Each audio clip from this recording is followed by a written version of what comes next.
Salom do'stlar, bu Kazakh Story Time. Biz boshlaymiz. Onajon, men hozir qaytaman. Bir qism izgirinli bekat va yuraksiz qaror. Bir bob shamol uvillagan kengliklar va qahraton. Poytaxtning temir yo'l vokzali sovuq kuz va yaqinlashib kelayotgan qahraton qishning sovuq shamollari ostida qolgan edi.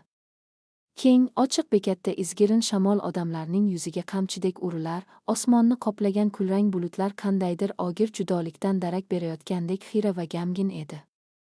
Poyezdlar birin-ketin kelib ketar, shoshayotgan odamlar oz manziliga, issiq uylariga, kutib oluvchi yaqinlari bagriga shoshardi. Bekatning eng chekkasidagi muzdek temir o'rindiqda 60 yoshlardan oshgan, ekniga eskiroq qalin palto va boshiga jun ro'mol o'rab olgan Zaynab xola o'tirardi. Uning yuzlari sovuqdan qizarib ketgan, kasallik va yillar dardi ajinlariga chuqur singib ketgandi. Uning yonida eskirib ketgan bitta katakli, kletchatkali, xalta va dori-darmonlar solingan kichik yelim xalta bor edi. Zaynab xolaning qarshisida uning 20 yoshli o'g'li Sardor turardi. Sardor oz tengqurlardan ajralib turadigan, zamonaviy kiyingan yigit edi. Uning qishda yengil kimyoviy jingalak qilingan, och jigarrang, tillarangmiz tovlanadigan sochlari shamolda to'zgib turardi. Sardorning ko'zlarida onasiga bo'lgan achinishdan ko'ra qandaydir asabiylik, shoshqaloqlik va yashirin bir sovuqlik bor edi. Sardorjon, bolam, dedi Zaynab xola qaltiragan qo'llari bilan o'g'lining zamonaviy kurtkasi yengidan ushlab. Sovuq otib ketyapti. Poyezdimiz qachon kelarkan? Uyga tezroq yetib borsak edik, dori ichadigan vaqtim ham otib ketyapti. Sardor onasining qo'lini ohista silkitib tashlamadi, lekin asabiy tarzda yoniga tushirdi. Hozir, onajon, hozir, dedi u atrofga alanglab, go'yoki kimgadir ko'rinib qolishdan qo'rqqandek. Uning ovozida galati bir titroq bor edi. Men chiptaxonaga borib kelishim kerak. Chiptamizda qandaydir muammo chiqibdi, qaytadan ro'yxatdan o'tkazmasam, bizni vagonga kiritishmaydi. Siz shu yerda o'rningizdan jilmay o'tirib turing. Bo'pti, bolam. Faqat tezroq kelgin. Shamol suyak-suyagimdan o'tib ketyapti. Zaynab xola o'g'lining yuziga cheksiz ishonch va mehr bilan termuldi. Uning farzandidan boshqa suyanchiga umidi yo'q edi. Sardor cho'ntagidan gijimlangan pul chiqardida, vokzal chetidagi kichik do'kondan qog'oz stakanda issiq choy sotib olib keldi. Mana, onajon. Buni ichib isinib turing. Men 5 daqiqada qaytaman. Onajon, men hozir qaytaman, xo'pmi? Sardor choyni onasining qaltirayotgan qo'llariga tutqazdi. U onasining ko'zlariga tik qaray olmadi. O'zining qora niyati va vijdonsizligi uning tomogidan bo'gib kelardi. Zaynab xola issiq choyni hovuchlab biroz jilmaydi. Rahmat, bolajonim. Xudo sendan rozi bo'lsin. Bor, tezroq ishingni bitirib kel. Sardor orqasiga burildi. Uning qadamlari dastlab sekin, og'ir edi. Lekin u onasidan uzoqlashgan sari qadamlari tezlashib, xuddi qafasdan qochayotgan mahbusdek yugurishga otdi. U orqasiga bir marta ham qaramadi. U bilardi orqaga qarasa, muzdek temir o'rindiqda yolg'iz, uning qaytishini ishonch bilan kutib o'tirgan kasalmand onasining ko'zlaridagi umid uning qadamlarini to'xtatib qolishi mumkin edi. Lekin u o'z qarorini qabul qilib bo'lgandi. U onasini temir yo'l vokzalida kimsasiz olomon orasida tashlab ketayotgan edi. 2 bob pul, shon-shuhrat va kibr girdobi. Sardor nima uchun bunday tubanlikka bordi? Qanday qilib inson o'ziga hayot bergan onasini ko'chada itdek tashlab ketishi mumkin? Bu savolning javobi uning so'nggi 2 yillik hayotida yashiringan edi. Sardor yosh, ambitsiyalarga to'la va juda ozboshimcha yigit edi. Maktabni bitirgach, u qishloqdagi chang ko'chalarda o'z umrini o'tkazishni xohlamadi. U o'z ismini dabdabali hayot bilan bog'lashni, millioner bo'lishni orzu qilardi. Yaqindagina u davlatdan ro'yxatdan o'tib, yakka tartibdagi tadbirkor, yat maqomini olgan edi. Lekin uning haqiqiy maqsadi oddiy tijorat emasdi. U internet orqali, xususan Amerika YouTube auditoriyasi uchun ingliz tilidagi shou va qiziqarli kontentlar yaratib, millionlab obunachilar va katta dollarlarda daromad topishni ko'zlagandi. U poytaxtga kelib, ijarada yashay boshladi. Uning ishlari endi yurishib, kanaliga reklamalar tushib, ilk $1000 ushlab ko'rgandi. Uning ko'zi shu qadar qizarib, nafsi hakalak otgandiki, u tezroq poytaxtning markazidan hashamatli uy va yangi avtomobil olishni maqsad qilib qo'ygandi.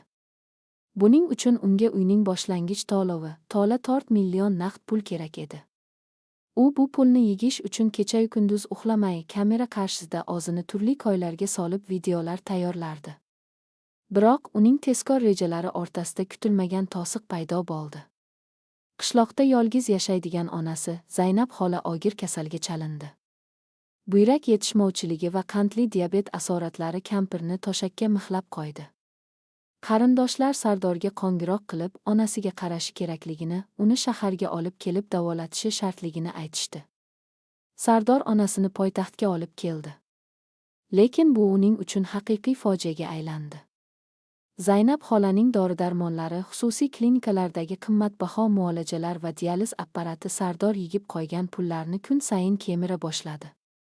Uyning boshlang'ich to'lovi uchun yigilgan 4 million pul xuddi qumdek barmoqlari orasidan oqib ketayotgandi.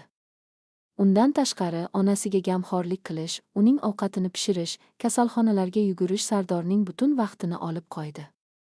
U YouTube uchun yangi videolar ishlashga, o'z biznesini rivojlantirishga vaqt topolmay qoldi. Reytinglari tushib, daromadi keskin kamaydi.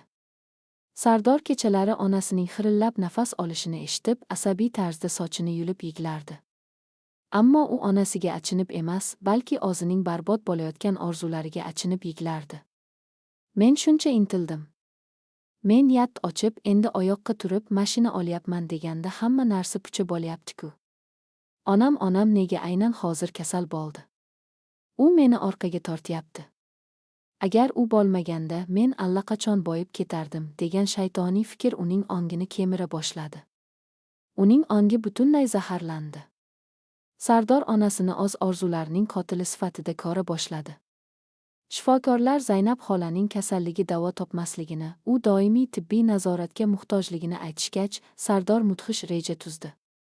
U o'zini ishontirdiki, agar u onasini vokzalga, odamlar gavjum joyga tashlab ketsa, uni albatta milisalar yoki yaxshi odamlar topib oladi. Davlat uni qariyalar uyiga yoki kasalxonaga joylashtiradi. Davlat qaraydi. U esa ozod bo'ladi. Orzulariga erishadi. Vaqti kelib, men millioner bo'lsam, uni izlab topaman, o'zimga yordamchim qilib olaman, deb o'zining vijdonsizligini oqladi.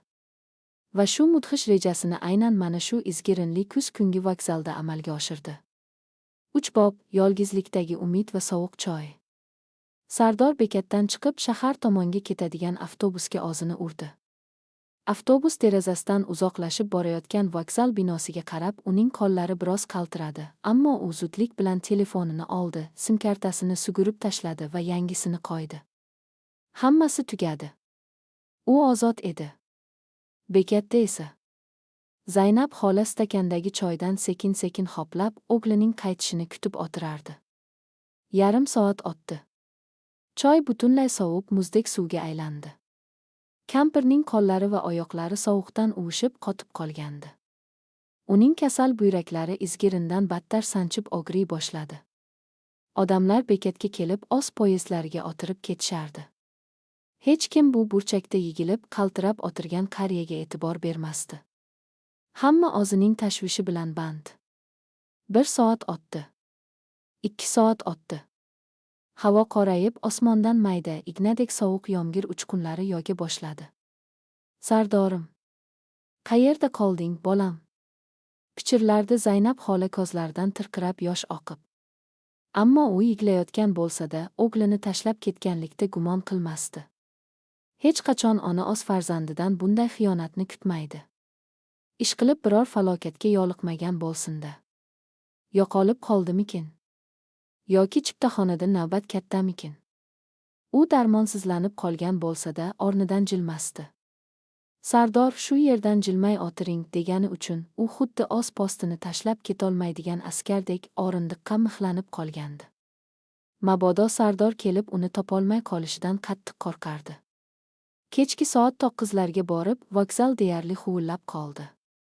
Yoritgichlarning xira chirog'i ostida faqat Zaynab xolagina yigilib o'tirardi. Uning nafasi xirillab, isitmasi ko'tarila boshladi.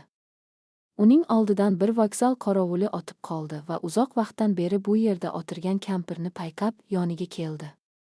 Xola, tinchlikmi?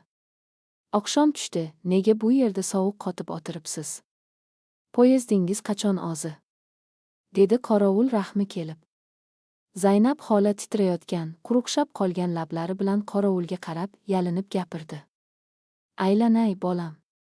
Mening o'g'lim chipta olgani ketgan edi. Ismi Sardor. Jingalak sochli, chiroyli yigit.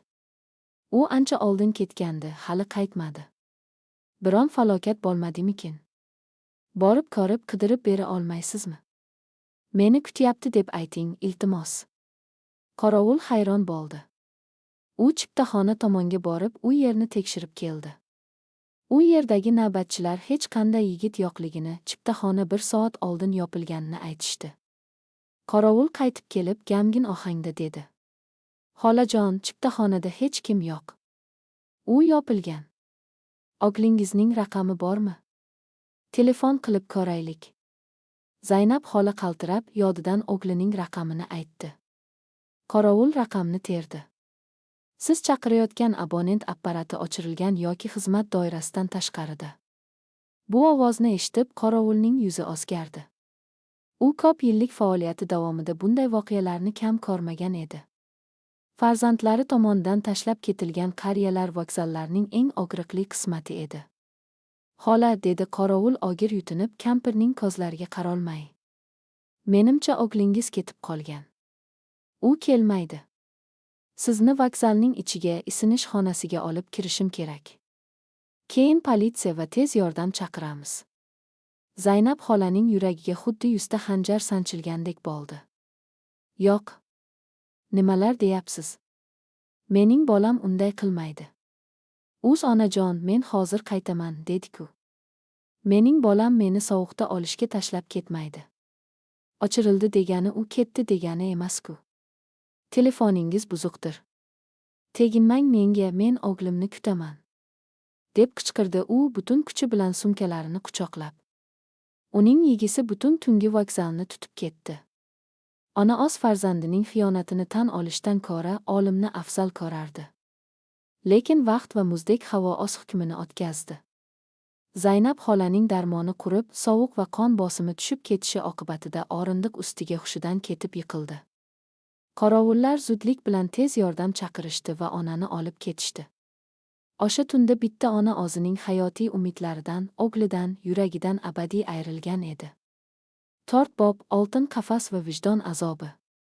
Oradan 2 oy o'tdi. Sardorning rejalari haqiqatan ham ish berdi. Onasini dori-darmonlariga sarflanadigan pullar va vaqt tejalib qoldi. U tunu kun o'zining YouTube kanali uchun har xil miya yemiruvchi, brain rot videolar, xorijliklar e'tiborini tortadigan turli challengerlar suratga ola boshladi. Kanalining auditoriyasi asosan Amerika va Yevropadan bo'lgani uchun reklamadan tushadigan daromad dollarlarda edi va juda tez o'sa boshladi. U kutgan 4 million boshlangich to'lov emas, undan ham ko'proq pul yigildi. Sardor poytaxtning markazidan baland qavatli yangi binolarning biridan chiroyli, keng xonadon sotib oldi. Uyini so'nggi urfdagi texnikalar bilan jihozladi. Keyin o'ziga kumush rangli xorijiy avtomobil xarid qildi. U tashqaridan qaraganda mukammal, muvaffaqiyatli, o'z ambitsiyalariga erishgan baxtli tadbirkor yigitga aylangandi. U qimmatbaho restoranlarda do'stlari bilan vaqt o'tkazar, ijtimoiy tarmoqlarda o'zining baxtli va boy hayotini ko'z-ko'z qilardi. Ammo inson o'z vijdonidan qochib qutula olarmikan? Sardorning har bir kechasi dahshatli azobda o'tardi. Yangi, issiq uyida, yumshoq karavotiga yotganida, derazadan esayotgan qish shamolining ovozi unga onasining o'sha bekatdagi sovuq o'tib ketyapti, bolam, degan qaltiroq ovozini eslatardi. U har safar issiq choy ichganda, onasiga tutqazgan o'sha qog'oz stakandagi sovuq choy ko'z oldiga kelib, tomogiga tiqilardi. Bir necha marta u ijtimoiy tarmoqlardan va anonim raqamlardan vokzaldagi topilmalar stoli, politsiya va kasalxonalarga qo'ng'iroq qilib, Zaynab ismli ayol haqida surishtirmoqchi bo'ldi. Lekin har doim meni tutib olishadi, meni jinoiy javobgarlikka tortishadi, butun obro'yim to'kiladi, degan qo'rquv uni to'xtatardi. U onasini hukumat eplab qolganiga o'zini ishontirishda davom etdi. U davlat qaramog'ida, issiq joydadir. Davolashyapti albatta.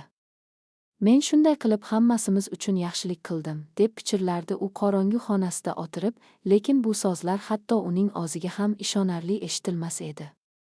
Pul ko'paygani sari uning ichidagi qorong'ulik va yolg'izlik hissi shunchalik kattalashib bordiki, u buni ichkilik va shovqinli kechalar bilan bosishga harakat qilardi.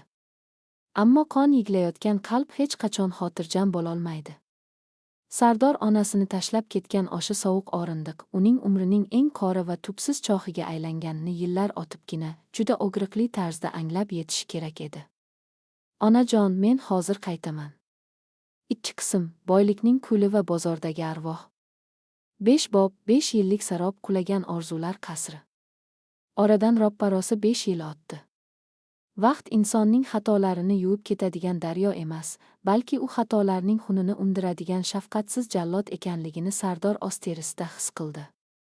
Boshida hamma narsa ertakdagidek edi. Sardorning Amerika auditoriyasi uchun tayyorlagan o'sha mantiqsiz, qisqa va e'tiborni tez tortuvchi brainrot videolari unga katta daromad keltirdi. U yakka tartibdagi tadbirkor sifatida o'z faoliyatini kengaytirib, xodimlarni ishga yolladi, qimmatbaho ofis ijaraga oldi. Dastlabki 4 million so'mlik to'lov bilan boshlagan uyi endi unga kamlik qilib, bankdan katta miqdorda kredit olib, poytaxtning eng qimmat tumanidan dangillama kvartira va so'nggi rusumdagi avtomobil xarid qildi. U o'zini dunyoning hukmdoridek his qilar, atrofini soxta do'stlar, xushomadgo'ylar o'rab olgan edi. Lekin onaning ko'z yoshi evaziga qurilgan qasr poydevorsiz bo'ladi.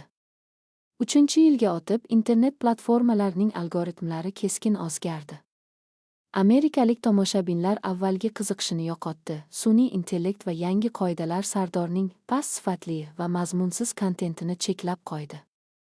Uning videolari avvalgidek millionlab prosmotr yigmay qo'ydi, daromadi esa bir necha barobarga tushib ketdi.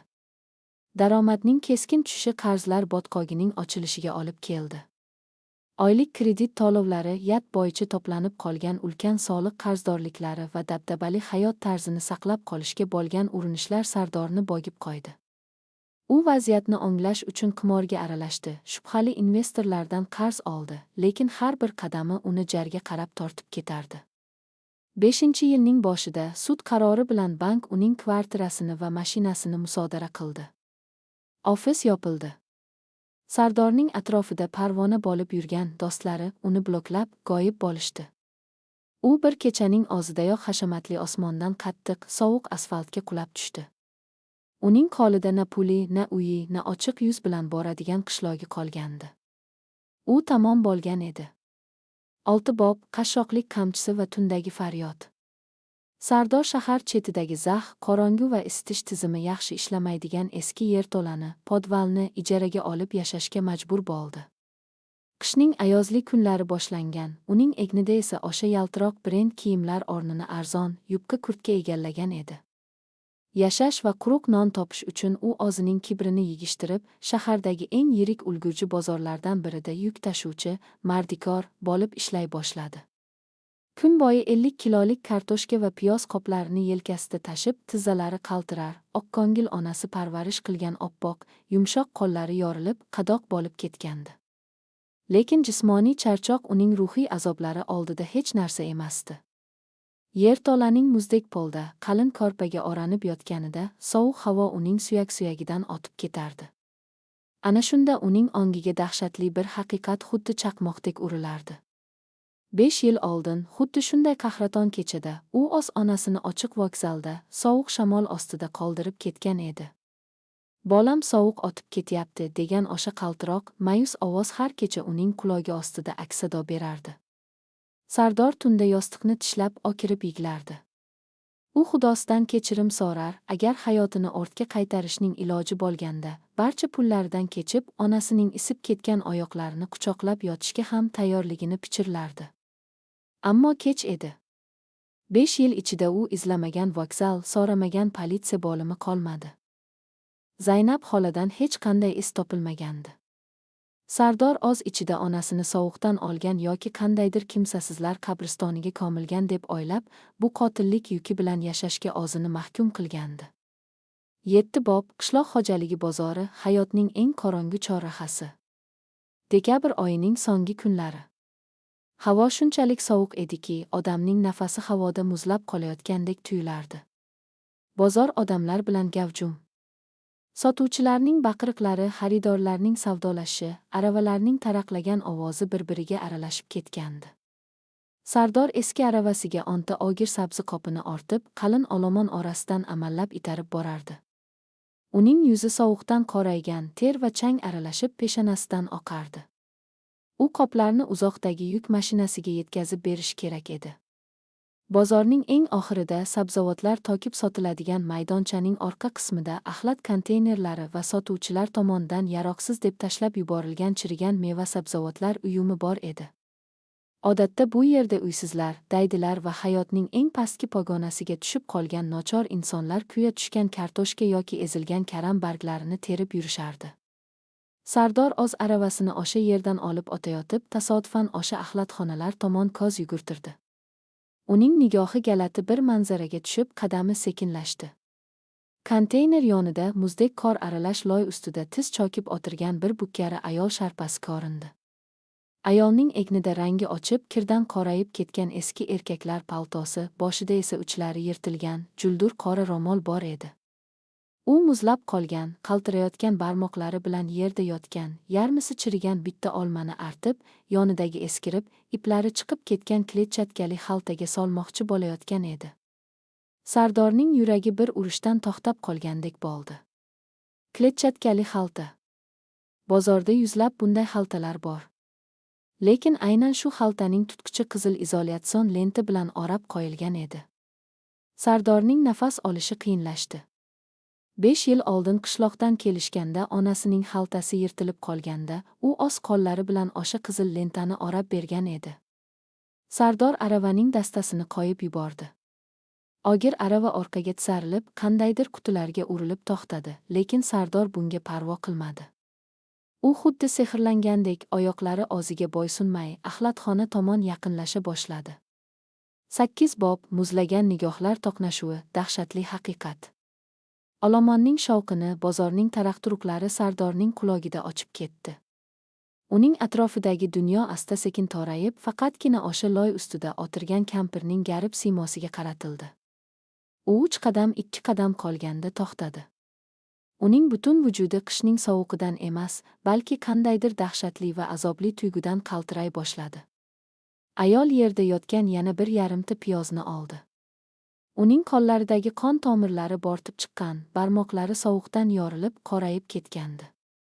"Xola", dedi Sardor, uning ovozi o'ziga ham begona, xirillab va zo'rga eshitilarli darajada chiqdi. Kampir eshitmadi. U atrofga alanglab, boshqa narsa qidirardi. Sardor tizzalab uning qarshisiga o'tirdi. U qaltirayotgan qo'lini cho'zib, ayolning yelkasiga ohista tegindi. "Onajon", deb pichirladi u, bu so'z uning tomog'ini yirtib yuborgudek og'riq bilan chiqdi. Kampir cho'chib tushdi. U yerdan yirtiq ro'mol o'ralgan boshini asta ko'tardi. Va Sardor qattiq ingrab yuborib, yuzini yopib olgisi keldi. Bu edi Zaynab xola. Lekin u 5 yil oldingi onasiga o'xshamasdi. 5 yil ichida xuddi 20 yoshga qarigandek, yuzi tanib bo'lmas darajada o'zgarib ketgandi. Yonoqlari ichiga botgan, peshonasidagi ajinlar dahshatli darajada chuqurlashgan, lablari ko'karib yorilib ketgan edi. Lekin eng dahshatlisi uning ko'zlari edi. Bir paytlar o'gliga mehr bilan, umid bilan boqadigan o'sha issiq ko'zlarga qandaydir oq parda tushgan, katarakta yoki ko'p ko'z yoshi to'kish oqibatida xiralashib, atrofni yaxshi ko'rmaydigan bo'lib qolgandi. Uning qarashlarida na insoniy quvonch, na xotira qolgan, faqatgina abadiy, mudhish bir qo'rquv va sarosima yashiringan edi. Sardor o'zining jigarbandini, o'ziga oq sut bergan farishtasini qanday dahshatli holatga tushirib qo'yganini ko'rib, tizzalarida tura olmadi. U yuztuban yerga, muzdek loy ustiga yiqildi va onasining yirtiq, iflos etigi ustiga yuzini bosib, bokirib yiglab yubordi. "Onajon! Onajon, meni kechiring. Men ablah o'glingizman. Meni kechiring. Faryod qildi Sardor olomon oldida hech narsadan uyalmay obkasi tolib yiglarkan. Zaynab xola uning ovozini eshitib qotib qoldi. Uning qaltirayotgan, sovuqdan yorilib ketgan qo'llari asta-sekin pastga tushib, Sardorning loyga belangan sochlarini paypaslay boshladi. Kampirning xira tortgan ko'zlaridan bitta qaynoq yosh tomchisi sizib chiqdi va Sardorning bo'yniga tomdi. Sardorim, pichirladi ona, ovozi yelvizakdek titrab. Sen qaytdingmi, bolam? Chiptaxonada navbat ko'p ekanmi? Men seni shu yerda kutib o'tirdim. Ketib qolmadi deb kutib o'tirdim. Sardor bu so'zlarni eshitib, go'yoki uning yuragiga oq uzilgandek bo'ldi. Onasi 5 yil o'tsa ham uni xiyonatda ayblamagan. Onasining eshishi shu qadar xiralashgandiki, u hamon o'sha kun, o'sha bekatda o'g'lining chiptadan qaytishini kutayotgan oniy xotira ichida qotib qolgan edi. 5 yillik darbadarlik, ko'chalardagi xorlik va sovuq tunlar uning aqlini olib qo'ygan bo'lsa ham, o'g'liga bo'lgan ishonchi va mehrini o'chira olmagan edi. Sardor onasini mahkam bagriga bosdi. Ayolning tanasi shunchalik ozgin ediki, faqat suyaklardan iboratdek tuyulardi. Uning kiyimlaridan zax, chang va sovuqning hidi kelardi. Men keldim, onajon. Boshqa hech qachon ketmayman. Men sizni olib ketaman. Meni kechiring, men hayvonman, deb yiglardi ogil. Lekin kutilmaganda bozordagi olomon orasidan yogon va dagal bir ovoz eshitildi. Hoy, nima qilyapsan u yerda? Tekkizma unga qo'lingni. Qoch nari. Sardor yoshli ko'zlari bilan orqasiga o'girildi. Ularning tepasida qo'lida qalin tayoq ushlagan, yuzida chandiq bor, qandaydir daydilar boshligiga o'xshab ketadigan bahaybat bir erkak gazab bilan qarab turardi. U kelib Sardorni yelkasidan qattiq itarib yubordi va Zaynab xolani bilagidan ushlab orqaga tortdi. Men senga nima degandim, kampir? Axlat titkilashni bas qilib, borib qutilarni yeg deganmidim. Tez tur o'rningdan, deb baqirdi erkak ayovsizlarcha. Zaynab xola qo'rquvdan qaltirab Sardorning orqasiga, kor bo'lib qolayotgan ko'zlari bilan qorong'ulik tomonga yashirinishga urindi. Sardorning qon tomirlarida dahshatli olov yondi. Qandaydir ablah uning onasiga quldek munosabatda bo'layotgan edi. U kim o'zi? Onasi bu 5 yilda kimlarning qo'liga tushib qoldi? Onajon, men hozir qaytaman. 3 qism, qonli qor va yarimta olma. To'qqiz bob, yovvoyi gazab, hayvonlar to'dasidagi inson. Bozorning axlatxona qismi. Qahraton qish shamoli yuzni pichoqdek kesayotgan bir paytda, Sardorning qon tomirlarida issiq, qaynayotgan lava oqishni boshladi. Uning oldida turgan, yuzida chandiq bor, egniga qalin charm kurtka kiyib olgan bu bahaybat erkak uning onasini, Zaynab xolani qo'ydek sudrab, sovuq yerga qulatar darajada siltardi. Nima qarab turibsan, ko'zingni qisib? Qoch yo'ldan, mardikor, deb bokirdi chandiqli erkak Sardorning yirtiq kiyimlariga mensimay qarab. U Zaynab xolaning nozik, qaltirab turgan bilagidan shunchalik qattiq ushlagandiki, kampir og'riqdan ingrab yubordi. Bu mening odamim. Bular axlatdan qog'oz va yelim idish terib menga topshirish kerak. Normani bajarmasa bugun omborda ovqatsiz tunaydi.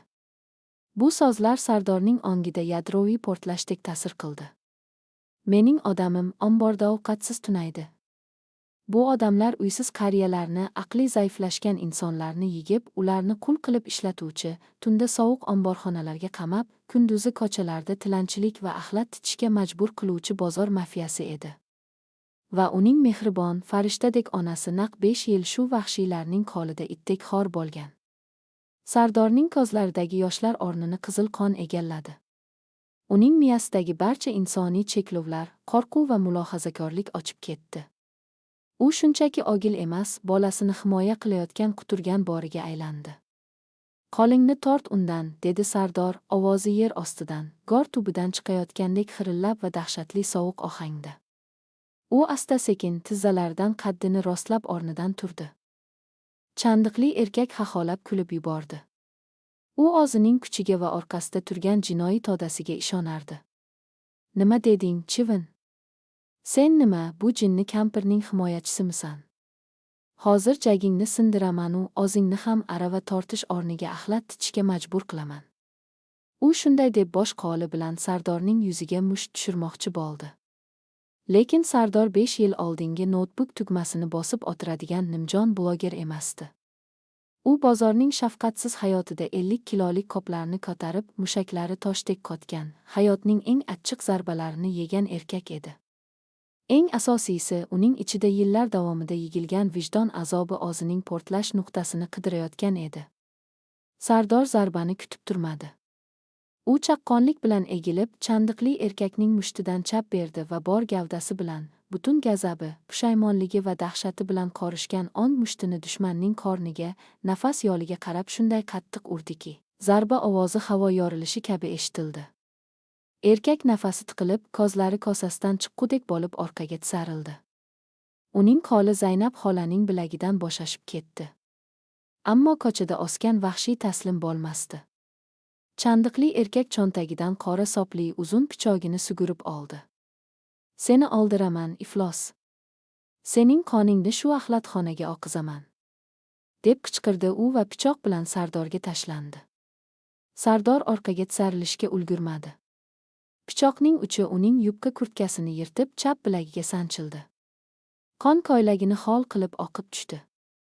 Lekin Sardor og'riqni mutlaqo his qilmadi. Uning ko'z oldida faqatgina darmonsiz, qor ustida qaltirab yig'layotgan onasi turardi.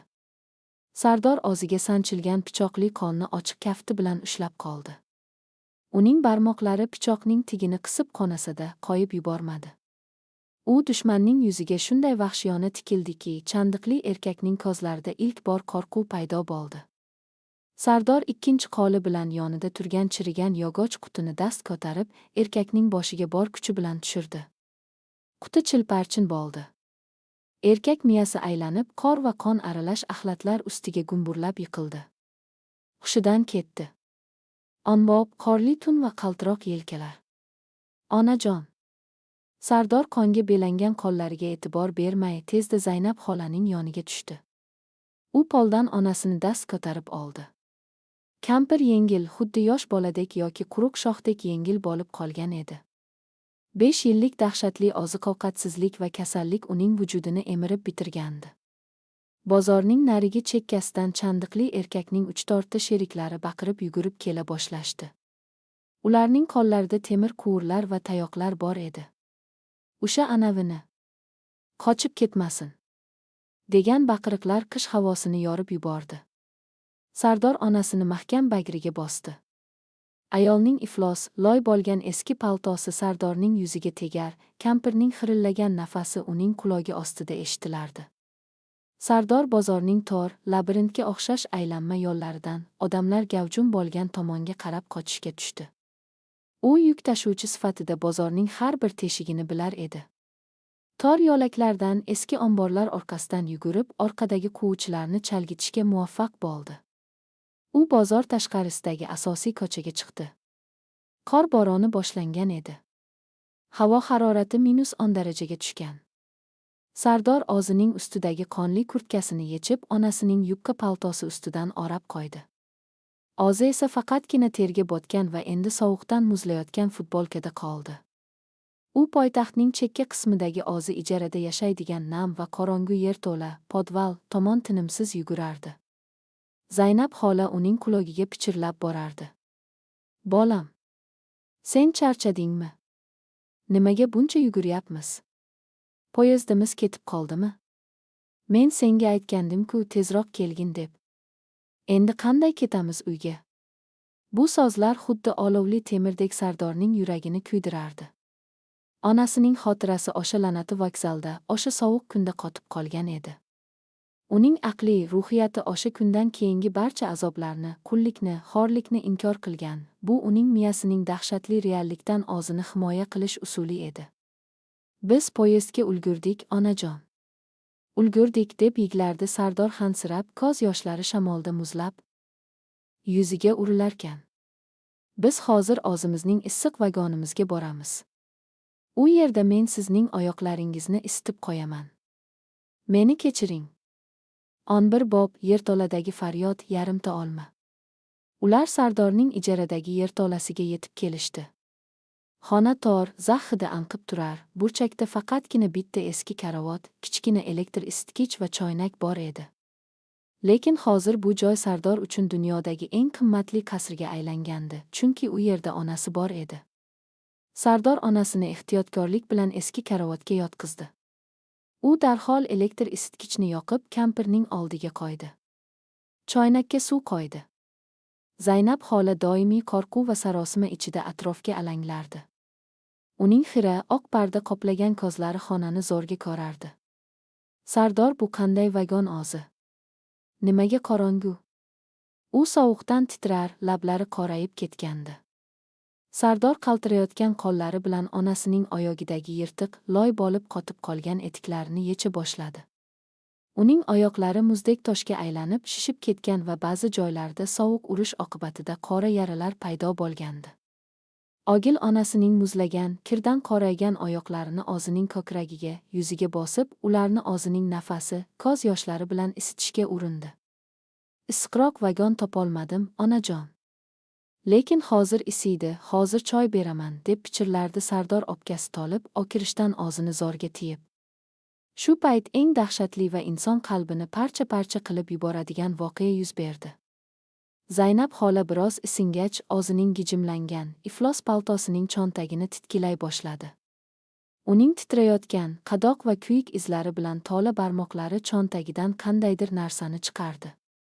Bu bozordagi axlatxonada u artib tozalayotgan, yarmi chirigan, loyga belangan o'sha olma edi. U bu olmani qul savdogarlardan yashirincha cho'ntagiga solib olgan ekan. Zaynab xola o'zining sovuq, qaltiroq qo'llari bilan o'sha chirigan olmani Sardorga uzatdi.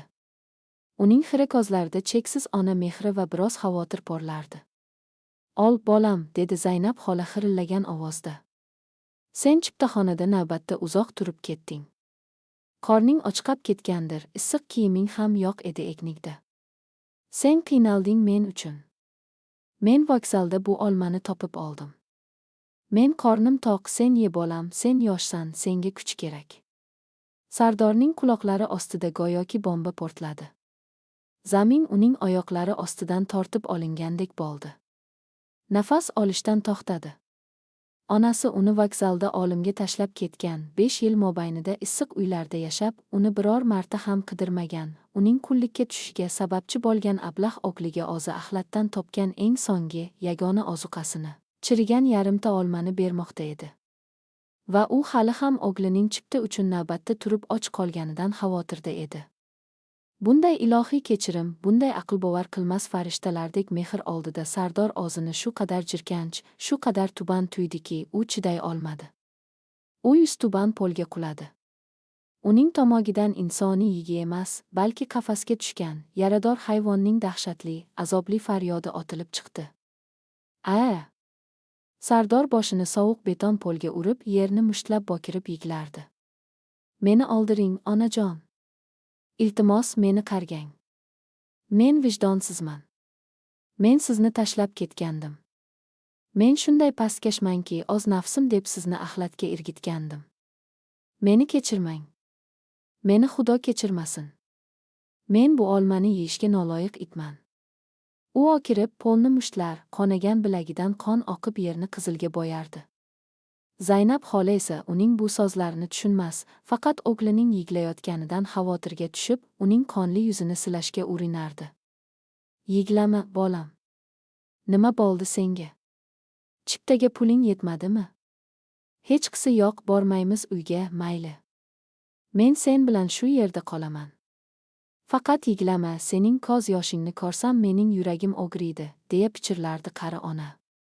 Ona uchun farzand qanday jinoyat qilmasin, qanday xiyonat qilmasin, u baribir uning bolasi edi.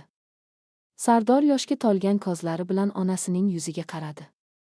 U yerdan o'sha loyli, chirigan olmani oldida uni gajib yeya boshladi. U ko'z yoshlari va qon bilan aralashgan olmani yutarkan, har bir luqma uning ich-ichini yoqib, vijdoni oldida o'z qilmishi uchun abadiy qullik qasamyodini qabul qilayotganini anglatardi. 12 bob qullik muhrlari va qonli haqiqat. Birozdan so'ng Zaynab xolaning darmoni qurib, isitgichning issigi ta'sirida chuqur, xirillagan uyquga ketdi. Sardor o'rnidan turdi. Uning ko'zlarida ko'z yoshi qolmagan, uning o'rnini muzdek va dahshatli bir qat'iyat egallagan edi. U tosga issiq suv quyib, sochiq olib keldi va onasining iflos, qotib ketgan yuzlarini, qo'llarini ehtiyotkorlik bilan yuva boshladi. Ammo onasining yirtiq kiyimlarini yechib, uning tanasini yuvayotganda, Sardorning ko'zlari dahshatdan kengayib ketdi. Zaynab xolaning oppoq, nozik terisida qamchi yoki tayoq izlariga o'xshash ko'kargan chandiqlar yotardi. Uning qo'l barmoqlari orasida tamaki, sigaret bosish oqibatida qolgan chuqur, qoraygan kuyik izlari bor edi. Bozordagi mafiya, qul savdogarlari 5 yil davomida uning aqli zaiflashgan, himoyasiz onasini nafaqat axlat tichishga majbur qilgan, balki uni ayamay kaltaklagan, dahshatli qiynoqlarga solgan edi. Har safar u Sardorimni kutyapman deb yig'laganda, uni shafqatsizlarcha jazolashgani aniq edi. Sardor issiq suvli tosdagi suvning onasining qon va kirlari aralashib qorayib ketganiga qaradi. Uning ichida shunday kuchli gazab va nafrat yondiki, agar u hozir o'sha chandiqli erkakni topib qolsa, uni tishlari bilan gajib tashlashga ham tayyor edi. Lekin hozir qasos olish vaqti emasdi. Tunda Zaynab xolaning isitmasi 40 darajaga ko'tarildi. Uning tanasi qaltirar, buyraklari og'riqdan qattiq shishib ketgandi. U alahsirab faqat poyezd keldi. Sardor yugur deb takrorlardi. 5 yillik sovuq, ochlik va qiynoqlar onaning shusiz ham zaif tanasini olim yoqasiga olib kelib qo'ygan edi. Sardorga zudlik bilan kuchli dori-darmonlar, antibiotiklar va buyrakni tozalovchi kapelnitsalar, tomir orqali yuboriluvchi dori kerak edi. Tez yordam chaqirishning iloji yo'q, onasining hujjati yo'q, politsiya aralashsa, uni yana so'roq-savol qilib onasidan ajratib qo'yishlari mumkin edi. Yoki bozordagi vahshiylar tez yordam orqali ularni topib olishi hech gap emasdi. Sardorning cho'ntagida esa kecha qop tashlab topgan arzimagina 30 ming so'm puli bor edi xolos. 13 bob najot izlab, gururning so'nggi qulashi. Tong otdi. Qor bo'roni yanada kuchaygan. Zaynab xolaning nafas olishi endi deyarli eshitilmas holatga kelib, u chuqur hushsizlikka, koma holatiga yaqin tushib qolgandi. Sardor dorixonadan dori olish uchun unga kamida 300 ming so'm kerakligini bilar edi. U yerto'laning burchagida turgan, qishning sovugidan saqlaydigan yagona va eng muhim kiyimi, eski bo'lsa ham qalin va og'ir charm kurtkasini oldi. Uning tagida faqatgina yubka vodolazka ko'ylak qoldi. U onasining ustini ko'rpalar bilan qalin o'radida, qulfni qulflab, qorli ko'chaga otildi. Uning maqsadi aniq edi, bozordagi qimmatbaho buyumlar sotiladigan do'konlarga yoki lombardga borib, o'zining yagona ustki kiyimini va arzon telefonini doriga almashtirish. Sovuq izgirin uning suyaklarini qaqshatar, u yubka kiyimda qor kechib yugurar ekan, lablari ko'karib, tishlari takillab qaltirardi. U eng yaqin dorixonaga yugurib kirdi. Iltimos. Onam olyapti. Menga zudlik bilan shu dorilar kerak. Menda hozir pul yo'q, lekin mana telefonimni oling, qalin kurtkamni oling. Bular qimmatroq turadi. Iltimos, rahm qiling. Sardor dorixonachi yigitning oldida tizzalab yolvorardi. Dorixonachi yigit uning yupun, iflos, qonga belangan holatini ko'rib cho'chib tushdi. Hoy, nima qilyapsan? Chiq bu yerdan. Men buyumga dori sotmayman, bu dorixona lombard emas.